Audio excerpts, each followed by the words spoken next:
They don't want somebody to go over their life except for themselves. What else? You knew one time that,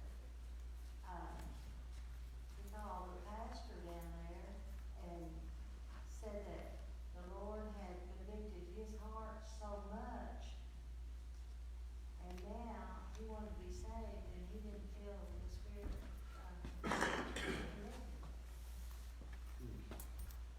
Well, we He know, was an old man. yeah. I mean, we know that that can happen according to the Bible. And the Holy Spirit doesn't But we knew that. withdraw us. I heard a man say, I can't be saved, I had to kill a man one time. Yeah. So it was a situation where, like his family was in the house, the guy was coming in the window anyway, and he told him. So I had to kill a guy, and I can't be saved. So he was convinced for that. He didn't want to talk about it. Yeah. Sad. People say it's best to get their life in order before they can come to church Yeah. on their own. We gotta clean up first. Well, we're gonna look at three people tonight that rejected Christ, and three different reasons that they rejected him. Just kind of a quick recap of where we're at in Matthew. Chapter 4, Jesus begins his miracles, which authenticates his divinity. And then in chapters 5 through 7, we see the Sermon on the Mount. We discussed this last week, but the Sermon on the Mount is a summary of Christian living, and it implicated the religious leaders' faulty teaching and their traditions. And it really ticked some people off. And when Jesus finished the Sermon on the Mount, people were asking the question, who was this guy? Or who is this guy? Where does he get his authority? Why can he come in here and say these things that are contrary to what the religious leaders had taught and their traditions? And so chapters 8 through 12, it tells why he has this authority, and basically does it through miracles. So Matthew chose to write about 9 miracles, and each one of them chosen to make a particular point. Now, last week we finished the first 3. So what we're going to see is Matthew has this pattern. He writes about 3 miracles and then a response to those miracles, and then he writes about 3 more and a response, and 3 more and a response. And so last week we finished the first 3, which were what? You remember? Centurion. The leprous man, and the second one was, The mother-in-law. no, she was number 3. Peter's mom, or mother-in-law was the third one here. The centurion servant, you remember that? So each one of those, it was kind of the outcast of Jewish society, right? So Matthew's writing about Jesus' care for people that were really outcasts.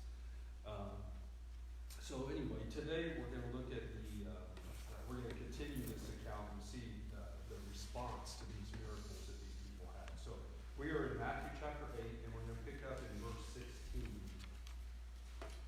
There's just this one little paragraph here, and then it gets into these responses. But in verse 16, follow along with me. It says, when evening had come, they brought to him many who were demon-possessed, and he cast out the spirits with the word, and healed all who were sick, that it might be fulfilled which was spoken by Isaiah the prophet, saying, he himself took our infirmities and bore our sicknesses. Okay, in Mark chapter 1, down to verse 32, we can see that the healings that Jesus had done, he did them on the Sabbath day. Okay, which in itself was another controversy, but that's what we see. So when Matthew writes here in verse 16 that when evening had come, that was an indication that this is the next day, because their next day started in the evening. Okay, after the daylight. Okay, when dusk came, it was the next day. And so, what did they do when it became the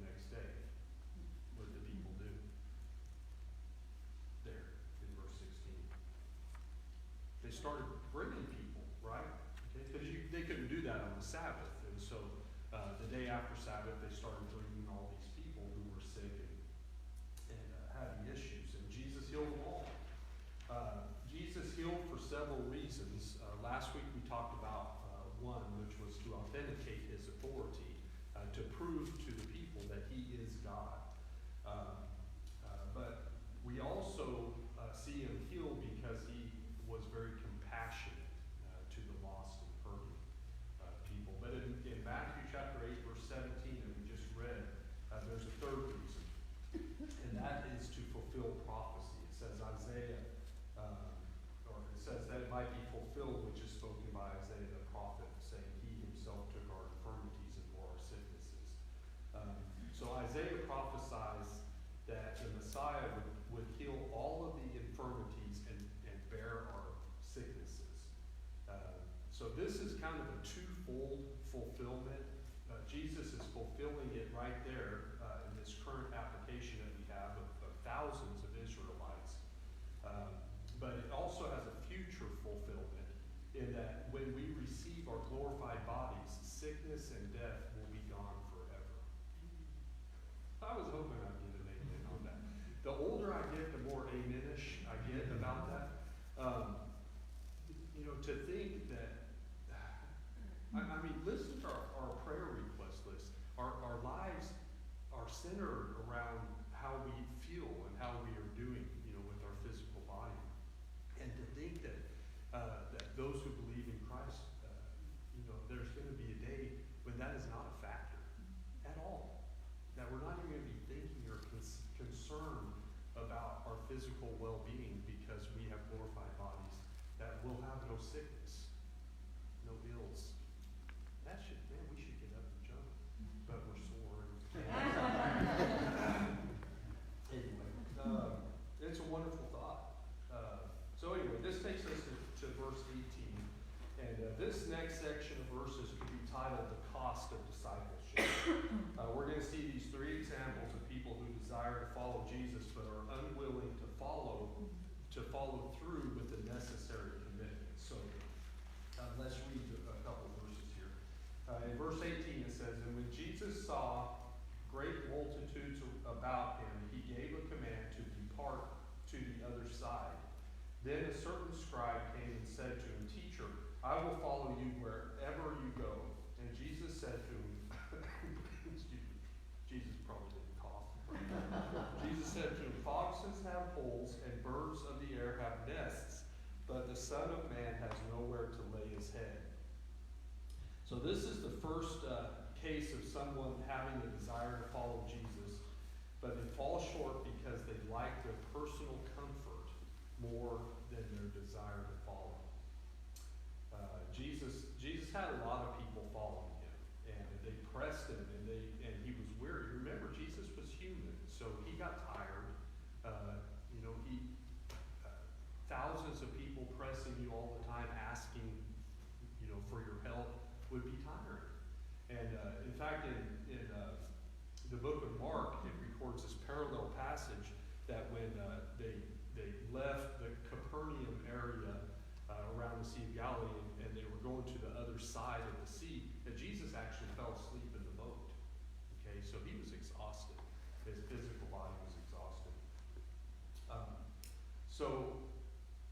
When Jesus did this, when he said, "Hey, let's get in the boats and go," because the crowds were pressing him, it immediately weeded out some of the people who claimed that they wanted to be followers, because it took a lot more effort to follow Jesus when he was floating across the Sea of Galilee. They would have to go, if they didn't have a boat, they were going to have to go all the way up and over, the Sea of Galilee to get to where he was going, which we'll get to in a few weeks. But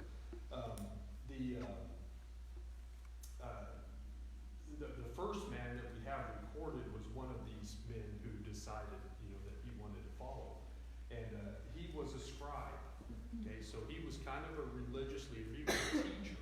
Scribes were the authority of the law. They had official sanction by the Pharisees to teach. They weren't followers. They were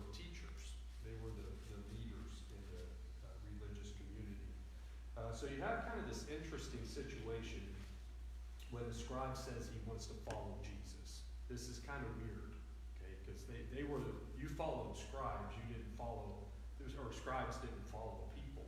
But no doubt, this scribe thought Jesus was probably the most interesting rabbi he'd ever encountered. All the miracles he saw, the words that Jesus was saying, he wanted to, I'm sure he was thinking, this is somebody I would like to hang around. Okay, I just want to be with him because this is so interesting. If this guy showed up in our church, we would probably welcome him with open arms and say, we are so glad to have you. Because he's a well-learned person, a teacher. He probably looked good, smelled good, fit all of our criteria of coming into our church, but that's not really the criteria that Jesus has. Okay? Jesus knew his heart. The words that Jesus say here seem a little odd. I mean, foxes have holes and birds have nests. Where are you going with this, Jesus? It's actually an old proverbial saying. It was a common saying back in the day, which simply meant that even critters have a place to lay their head. Okay? But I don't have the basic necessities that even wild animals have. And if you want to follow me, that's going to be your life. And this guy wasn't ready for that. And he was into it for he liked comfort more than he liked the idea of following Christ. He saw the popularity of Jesus and was thinking, that I like this. I would like to add this gig to my resume, but Jesus considers him like the seed that fell on stony ground. It sprang up quickly and withered away. You remember the four soils, the parable of the four soils.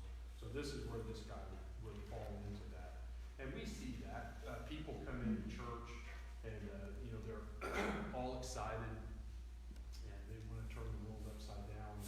And the first problem that comes their way, their faith just collapses. That's this scribe. Okay, he's excited about the idea of following Christ, but when it comes down to it, he's not going to do it. Our tendency is to sugarcoat the gospel and make it look appealing so everyone will want to be a part of it, isn't it? I mean, we kind of, well, I don't know if we do. In my mind, that's kind of Christianity in a nutshell. Is that we want to make it look so good and so appealing that everybody wants to, be in on it with us because it's awesome, right? Jesus' method was different. He wants people to know what they're getting into, and he makes it hard so that it requires a genuine commitment. In fact, here's kind of a quick summary. Jesus' summary when it comes to following him. This is his words. He says, "Beware of men; they will deliver you up to the council and scourge you in the synagogues." Okay, this is his advice to becoming a Christian. He says, "You'll be brought before governors and kings, and they will deliver you." He said, "You will be hated for my name's sake. You will be persecuted. You will get what I get. Men will hate you because they hate me. They will kill you and think that they are doing it for God. You will have tribulation. Men will say all kinds of evil against you." I mean, does that sound appealing? Not really. We know better because we know the rest of the word, right? But as a Christian body, we should not sugarcoat Christianity to entice people to be a part of it. Because as soon as adversity hits, guess what's going to happen? They're gone. Because that's not the reason to become a Christian. And that goes against probably 90% of all evangelical things that you would watch on TV or whatever. It's all hype. Come be a part of this and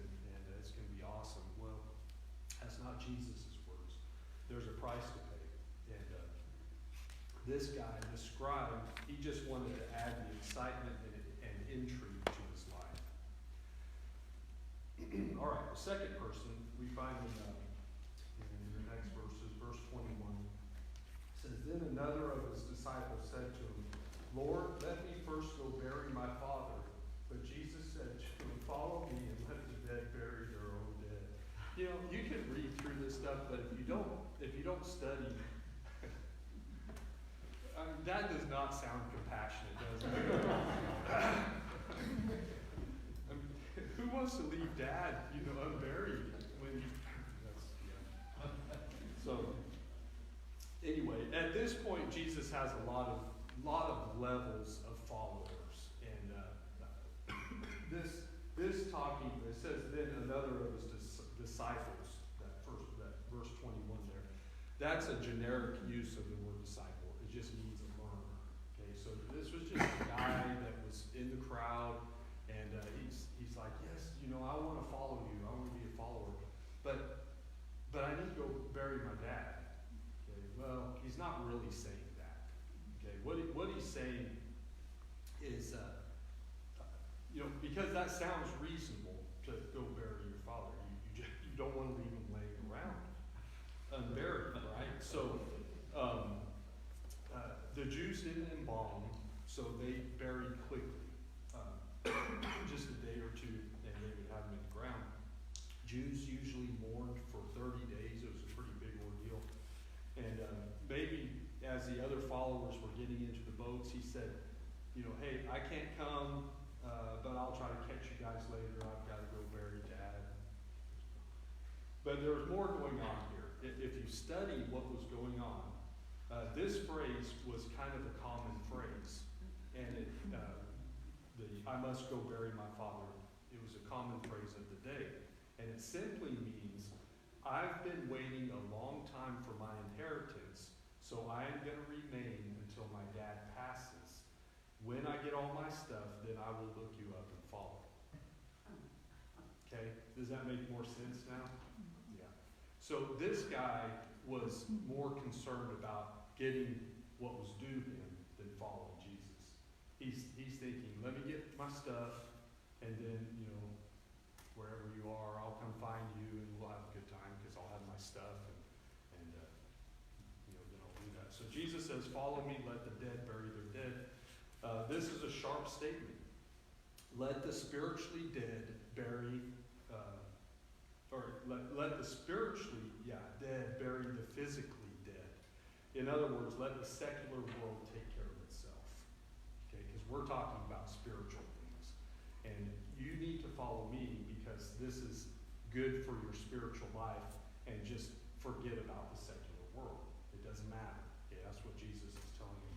Jesus is not forbidding Christians from burying their fathers, I assure you. It has nothing to do with that. He's making a statement that kingdom work is more important than inheritance or formalities. And it is. It is.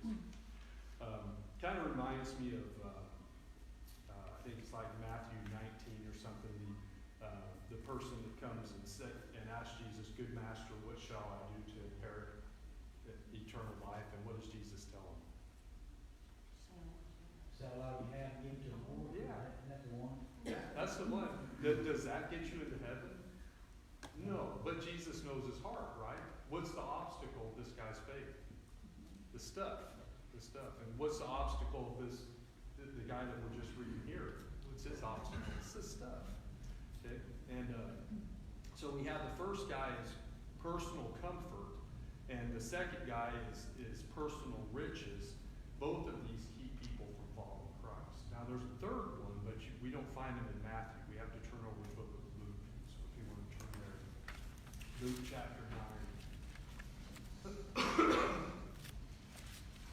Way down at the end.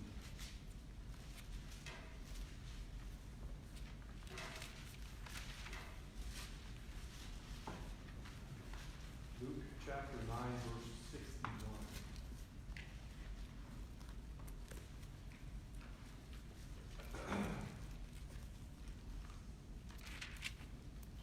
Luke 9, verse 61.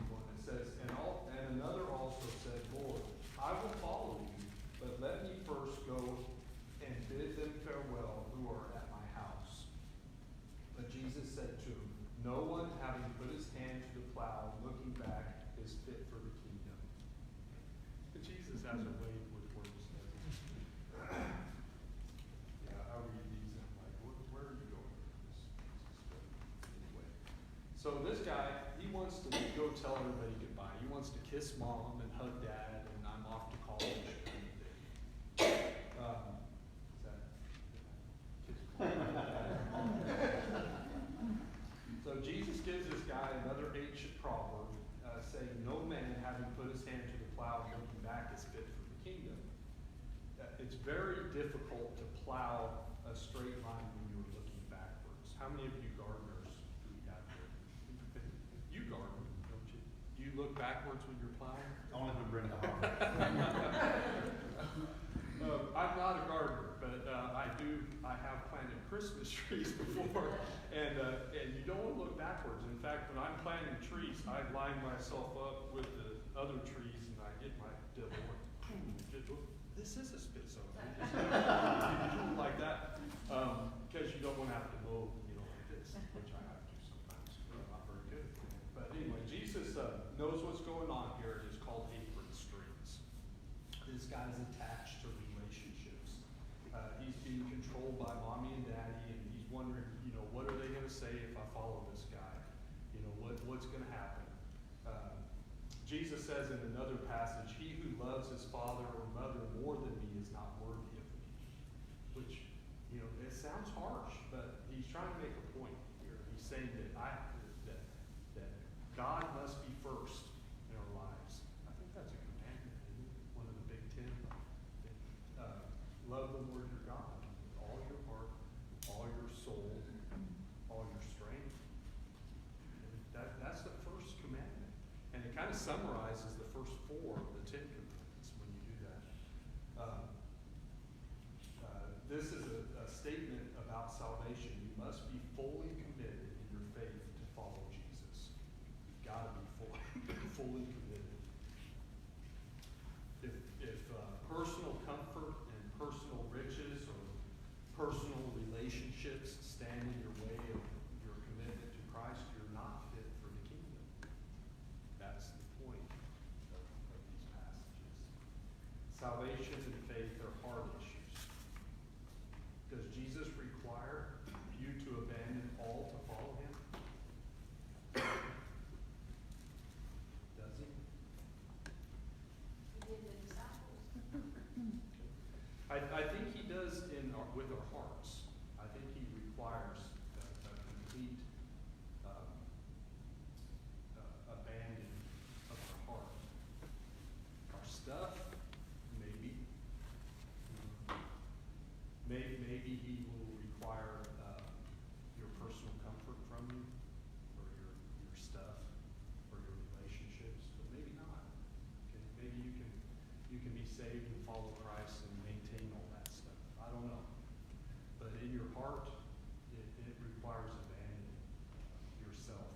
It requires death to self to follow Christ. And I think that's the point that Jesus was trying to make here. If you're going to follow me, you got to die to yourself. You got to be all in to do this. And these 3 guys had obstacles, and he was addressing those obstacles.